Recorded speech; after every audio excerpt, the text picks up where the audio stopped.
Episode 59 of the Interpretation Station is Call to Order.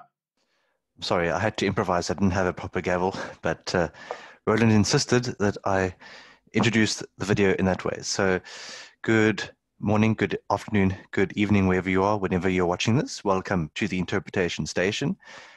This is the first time that you are watching one of our videos in Portuguese. My name is Brandon Molt. I am an interpreter from South Africa, and I interpret from Portuguese and French into English, and I'm also working on a Portuguese B language.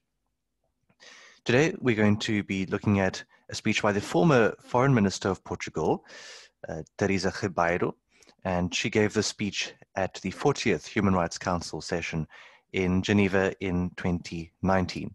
So let me share my screen with you right away. We're going to be doing the previous format that I did my videos in. So we're going to look at some of the sentences that I have highlighted in the document, which I think are worth taking a look at. The goal of these videos is to make our English as natural as possible, whether you're a first language speaker or if English is your B language. So let's get started. I've highlighted the very first part of the speech. She says, Senhora Vice-Presidente do Conselho. This is because it's better to stick with president and not Madam President, or you got to be careful of just keeping it neutral, because it might be a recorded statement and you might have a different speaker or different president in the chair at the time of the speech being broadcast. So I would just stick with president. So, first paragraph. É para mim um privilégio intervir neste segmento de alto nível do Conselho de Direitos Humanos.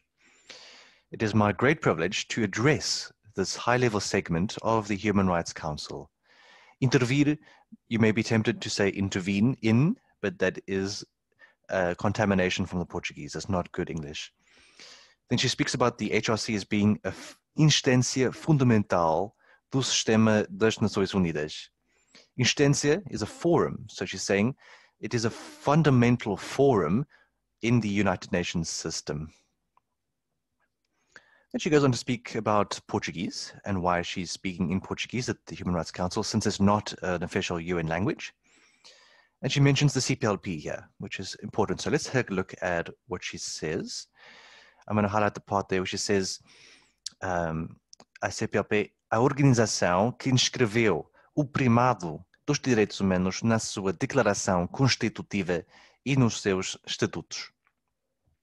So she speaks of the CPLP as being an organization which has inscribed the primacy of human rights in its constitutive declaration and in its statutes. She goes on to highlight the presence of the executive secretary of the CPLP, saying that é reveladora da importância que a CPLP atribui à promoção dos direitos humanos no seio do espaço lusófono. She's saying that the fact that the executive secretary is here at the HRC exemplifies the importance that the CPLP places in promoting human rights within the Lusophone or in this Portuguese-speaking space.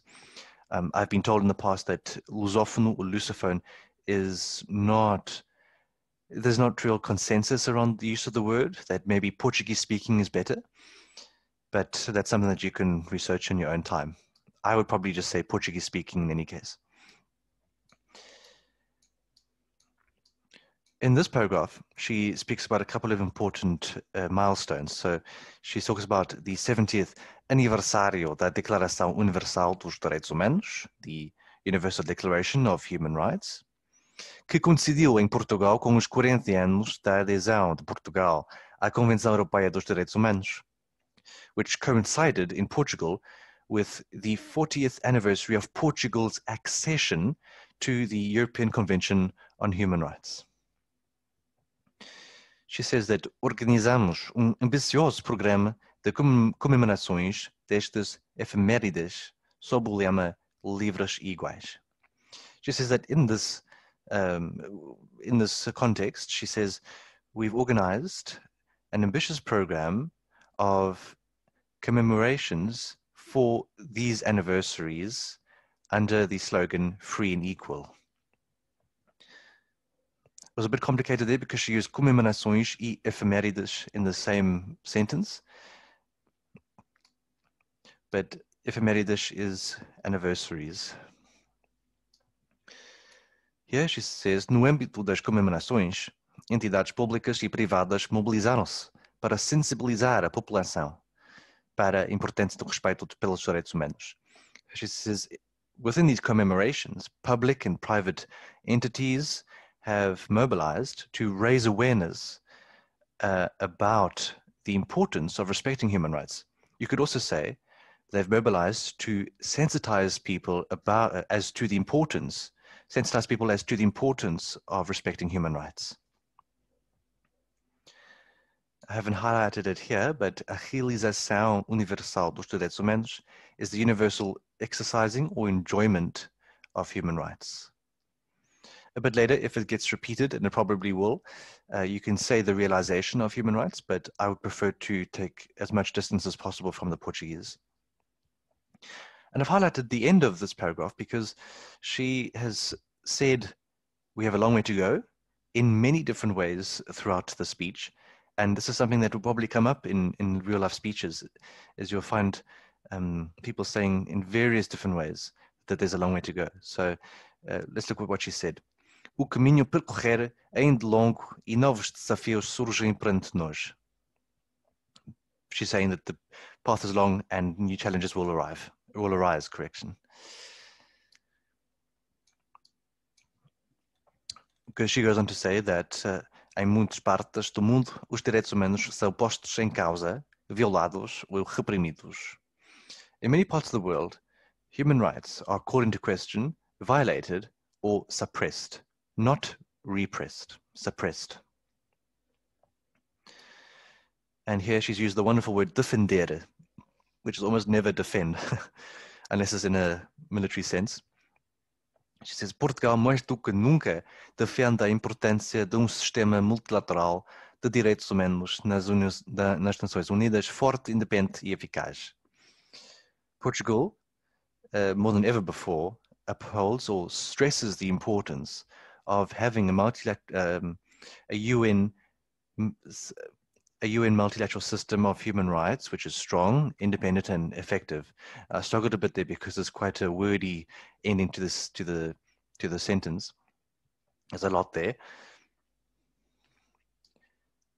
She brings up the topic of a high-level panel called Direitos Humanos à luz do multilateralismo, which would be the human rights. The topic would be human rights in light of multilateralism. And she says, é portanto da maior pertinência. You could say it is of greatest relevance, but I would say it's most relevant. She mentions a alta comissária para os direitos humanos, the High Commissioner for Human Rights, not the High Commission, and os órgãos dos tratados, the human rights treaty bodies. And she mentions, of course, os procedimentos especiais, which are just that, special procedures. She mentions these very important words of universalidade, imparcialidade, objetividade e não seletividade as the principles guiding the work of the Council. Thankfully, these words are very easy to put back into English. It's universality, impartiality, objectivity, and non-selectivity. But I would recommend memorizing those. Hello, everyone. I'm just going to interrupt here. I thought this was just a good moment for me just to step in, to teleport down into Brandon's episode, because that Brandon's talking about here, this is really my all the time. So I thought it might be just good for me to give you just a bit of that background, give you a bit more background to some of the terms that are used. So as Brandon says, with OHCHR, Office of the High Commissioner for Human Rights, the Commissioner. So don't get that confused with, as I say, the Commission, because the Commission is really the UN High Commission for Refugees. Okay, so those are two that beginners tend to confuse. So you've got, this is the Office of the High Commissioner for Human Rights. Now the second thing, the other thing I want to talk about, the treaty bodies. So it's very useful to know what the treaty bodies are when they get mentioned, because they don't just get mentioned at the UN, they get mentioned in a whole plethora of different international organizations. And these refer to the following. So I'm going to share my screen with you now. And you'll see, basically it gives you the main treaty bodies. These are all the conventions that were signed in Geneva over the last few decades that, well, the treaty, as I said, they monitor countries' implementation of these various conventions. So you have the most important, so such as International Covenant on Civil and Political Rights, International Covenant on Economic, Social, Cultural Rights, Convention on the Rights of the Child, Convention on the Rights of Persons with Disabilities. There's a whole host of them. Some of them aren't even on. Actually, this I think covers pretty much all of them. So these are your treaty bodies. Okay, very important expression to know. Órganos de tratado, as they say in Spanish, however you pronounce that in Portuguese. And then finally, special procedures. So UN special procedures. Again, I'm sharing my screen with you here. This just gives you a list. If you go to basically the OHCHR website, it gives you the background on all these instruments. So here we have the thematic mandates, the working group of experts on people of African descent, independent expert on enjoyment of human rights by persons with albinism, working group on arbitrary detention. I think that's quite an important one. I think they get mentioned perhaps quite a lot, for example, in the Julian Assange case. Special rapporteur in the field of cultural rights. You have lots of special rapporteurs that are part of these special procedures, special rapporteur on the right to development. So there you have it. That just gives you a bit more understanding perhaps of what those terms are referring to. So with that, I'm going to get out your way again and pass it back to Brandon. She mentions o mecanismo de revisão periódica universal, the Universal Periodic Review Mechanism, or just the UPR. She says that Portugal participará empenhadamente no seu terceiro exame periódico universal. Portugal will actively participate in its third UPR. She goes on to say, teremos a oportunidade de explicar o que temos feito para honrar os compromissos assumidos em matéria de direitos humanos. She says we'll have the opportunity to explain what we've done and to honor or deliver on or even make good on our commitments. You don't need to worry about compromissos assumidos. It's not necessary. Okay. Here she mentions the 40th anniversary of a Convenção sobre a Eliminação de todas as formas de discriminação contra as mulheres. That is CEDAW, the Convention on the Elimination of All Forms of Discrimination Against Women. And she says that promoting CEDAW's rights requires atenção redobrada. Heightened attention is the best, in my opinion. And once again, há muito por fazer, she's saying there's a lot to do. That's the second time that she said that in a different way.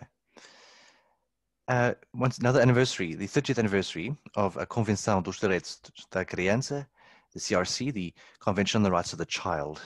She says it's marco incontornável, a landmark in the history of human rights. Well, once again, third time, há ainda longo caminho a percorrer. There's still a long way to go. And she says that Portugal is particularmente empenhado neste processo, particularly committed to this process. She says that when it comes to the death penalty's abolition, Portugal continua a pugnar pela sua eliminação definitiva. Pugnar por is to push for or to press for. She says at the 73rd General Assembly, fomos dos grandes defensores da resolução sobre uma moratória à pena de morte. We were one of the champions or advocates or proponents of a resolution on a death penalty moratorium. And then she says that Sri Lanka might start implementing the death penalty again. And in relation to that, she says, esperemos que essa intenção não se concretize. We could say, we hope that this intention doesn't come to fruition, just a bit word heavy, but you could also say, we hope that they don't follow through on this intention. She uses the word, estamos convictos que a execução dos compactos globais para as migrações e para os refugiados contribuirá decisivamente para alcançar este objetivo. Convicto is now convicted. In this case, it would be more convinced. So we're convinced that taking action on the global compacts on migration and refugees, and it's because she's actually used these two global compacts as one. They're actually separate. There's the Global Compact on Migration and the Global Compact on Refugees. And she hopes that they will decisively contribute to obtaining the objective that she mentioned just a bit earlier in the paragraph. Esperamos que, com o tempo, todos os países adiram ao diálogo neste âmbito. And we hope that, over time, all countries will join dialogue. Okay, she's mentioned the SDGs, os Objetivos de Desenvolvimento Sustentável, and the Agenda 2030 tagline, não deixar ninguém para trás, leave no one behind. Here she's repeated the realização dos direitos humanos. In this case, I would say the realization of human rights, because it's, you don't want to get repetitive. She speaks about the youth being agentes fundamentais para a implementação da Agenda 2030. The youth are key agents for implementing Agenda 2030.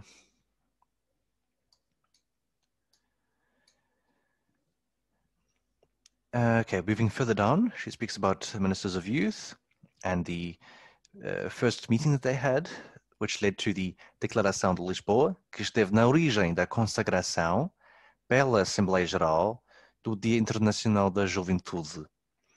So this meeting resulted in the Lisbon Declaration, which led to the General Assembly declaring the International Youth Day.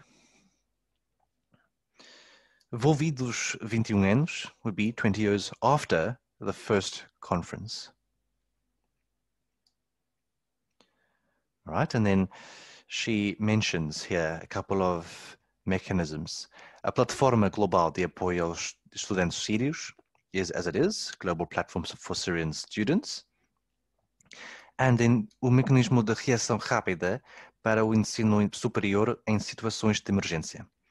The rapid response mechanism for higher education in emergencies. And she says that Portugal has apoiado este mecanismo desde a primeira hora e convido outros a fazê-lo. Portugal has supported this mechanism from the outset, or right from the start, and I invite others to join us, or to do so too. Portugal irá copatrocinar nesta sessão do Conselho evento paralelo promovido pelo Qatar sobre direito à educação na Agenda 2030. Co-patrocinar would be co-sponsor, and it's not a parallel event, it's a side event. So Portugal will co-sponsor at this council session a side event promoted by Qatar on the right to education in Agenda 2030. Okay, here's a nice phrase that we hear. Apresentar uma resolução would be to introduce a resolution. She mentions economic, social, and cultural rights. And she mentions DESC, o papel dos DESC. These are the economic, social, and cultural rights, which refer back to the International Covenant on Economic, Social, and Cultural Rights, which in Portuguese is o PIDESC, o Pacto Internacional dos Direitos Económicos, Sociais e Culturais. And that's the English acronym for PIDESC, would be ECES, or what did Roland say, ECS. It's a bit complicated. It's a bit of a wordy acronym, but There it is. You have it. Another important phrase: capacitação das pessoas, empowering people. Okay, we're getting to the end of the speech now, and I've highlighted this entire almost the entire paragraph because it's almost one sentence. It's basically one sentence. So I'm going to read it, and then we're going to look at how I would interpret this if I were doing the speech live. O governo português, em linha com a posição da União Europeia, apelou no dia 26 de janeiro de 2019 à realização de eleições presidenciais livres, transparentes e credíveis, de acordo com as práticas democráticas internacionalmente aceitas e no respeito da Constituição da Venezuela, para que possa ser finalmente ultrapassado o vazio político resultante da ilegitimidade do processo eleitoral de maio de 2018 e o consequente impasse político e profunda crise social. A crise da Venezuela só pode ter uma solução pacífica. Oh, that is a mouthful. So here's what I would have done. The Portuguese government, in line with the EU's position, called on the 26th of January 2019 for free, transparent and credible presidential elections. This must be in line with internationally accepted democratic practices. It must also respect the Venezuelan constitution. This would ensure that the political vacuum which results from the illegitimate election of May 2018 can be overcome. In addition, the political deadlock and the deep social crisis can be overcome too. And therefore, the Venezuelan crisis can only have a peaceful solution. So for impasse político, you can also say the political stalemate or the political limbo. She mentions as violações e abusos de direitos humanos, which are quite simple, violations and abuses, but they come up a lot. She mentions direito internacional humanitário, international humanitarian law, but that, if it comes up again and you need to spare yourself some time, you can say IHL. Then she speaks about, this is very timely if you're following the news at the moment, she speaks about a escalada da violência nos territórios palestinianos ocupados. That'll be the occupied Palestinian territories, or if you are at a meeting about this topic, then you can probably say OPT a couple of times because it's in the context. Final page, she speaks about Yemen and the people, povo abraços com a pior crise humanitária da atualidade. She talks about it, the people grappling with or dealing with, I prefer grappling with the worst humanitarian crisis at the moment. And then she goes on to mention uma paz sustentável, not sustainable peace, lasting peace. Yes, sustainable development, but long-lasting peace or lasting peace. And then finally, termino, Sr. Presidente, reiterando a confiança que Portugal deposita no Conselho de Direitos Humanos. I'd like to finish, President, by reiterating Portugal's confidence in the Human Rights Council. So they didn't even mention the verb depositar, but if you did want to use it, you could say the confidence that Portugal places in the HRC. And then pautaremos a nossa atuação neste Conselho pelo diálogo construtivo e inclusivo. Our work at the Council will be guided by constructive and inclusive dialogue. When you hear the word pautar, you have to work it around a bit. And then finally, sem nunca abdicar dos nossos princípios e obrigações, without ever renouncing or reneging on our principles and obligations. Thank you very much. Well, there you have it. That's the speech. It was quite long, but I hope it's been useful, whatever your level of Portuguese is. And if you have any comments, please go ahead and share with us. Maybe you have a better solution for some of the things that I've pointed out. And I will see you soon for another video. Thank you very much.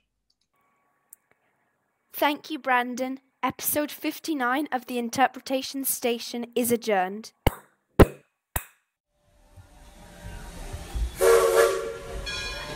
The train is now leaving the Interpretation Station.